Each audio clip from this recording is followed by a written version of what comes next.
بسم اللہ الرحمن الرحیم۔ علی وائس کے معزز ساتھیوں، السلام علیکم۔ ایک مرتبہ حضور نبی کریم صلی اللہ علیہ وآلہ وسلم نے اپنے اصحاب کو ایک عجیب و غریب جانور کے بارے میں بتایا۔ یہ جانور جو دنیا کے خاتمے سے چند سال قبل مکہ المکرمہ کے پہاڑوں سے نکلے گا۔ مفسرین نے لکھا ہے کہ وہ جانور حضرت صالح علیہ السلام کی اونٹنی کا بچہ ہوگا۔ اس کا سر بیل کی طرح اور کان ہاتھیوں جیسے اور اس کا سینہ شیر کی طرح ہوگا، جبکہ بارہ سنگے کی طرح اس کے سر پر سینگ بھی ہوں گے، اور وہ جانور اتنا بڑا ہوگا کہ اس کے ہر جوڑ کا فاصلہ 12 ہاتھ لمبا ہوگا۔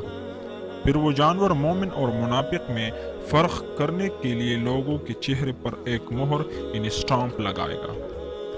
اس مہر لگانے کی وجہ سے مومن کا چہرہ ستارے کی طرح چمکنے لگے گا، اور اس مہر والی جگہ پر مومن لکھا ہوگا، اور کافر کے چہرے کے درمیان ایک کالے رنگ کی مہر لگائے گا جس پر کافر لکھا ہوگا، اور کافر کا چہرہ سیاہ پڑ جائے گا۔ حضرت ابن عباس رضی اللہ تعالیٰ عنہ فرماتے ہیں کہ رسول اللہ صلی اللہ علیہ وآلہ وسلم نے ارشاد فرمایا کہ اس کا سر بادلوں پر ہوگا اور پیر زمین پر ہوں گے۔